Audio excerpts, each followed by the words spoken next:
નમસ્કાર દર્શક મિત્રો, સ્વાગત છે તમારું મનન ટાઈમ ન્યૂઝમાં। માન્ય મત પૈકી 1/6 મત ન મળતા પંચ કાર્યવાહી કરશે કેબ।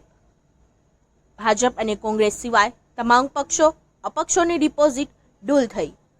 અન્ય પક્ષો અને તમામ અપક્ષોથી નોટાને વધુ મત। કેટલાક ટેબલ પર અપક્ષોને એકમની સંખ્યામાં મત મળ્યા।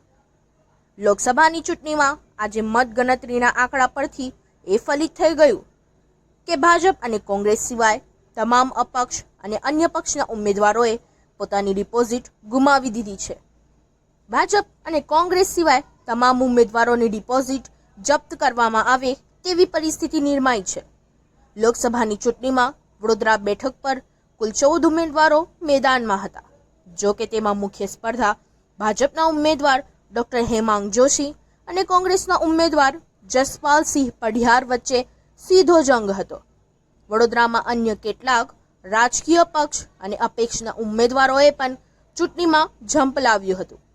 ત્યારે આજે ચૂંટણીના પરિણામમાં વડોદરાના લોકો ભાજપ અને કોંગ્રેસમાંથી જ કોઈ ઉમેદવારની પસંદગી કરે છે તે જાહેર થયેલ મતદાનના આંકડા પરથી સ્પષ્ટ થયું છે।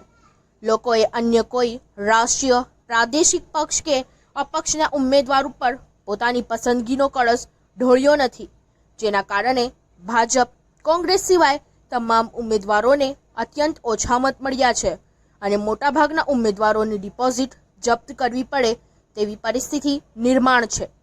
કેટલાક બૂથ અને ટેબલમાં તો અપક્ષ અને અન્ય પક્ષના ઉમેદવારોને એકમની સંખ્યામાં મત મળ્યા છે, તો ભાજપ કોંગ્રેસ સિવાય મોટા ભાગના ઉમેદવારોને નોટાથી પણ ઓછા મત મળ્યા છે।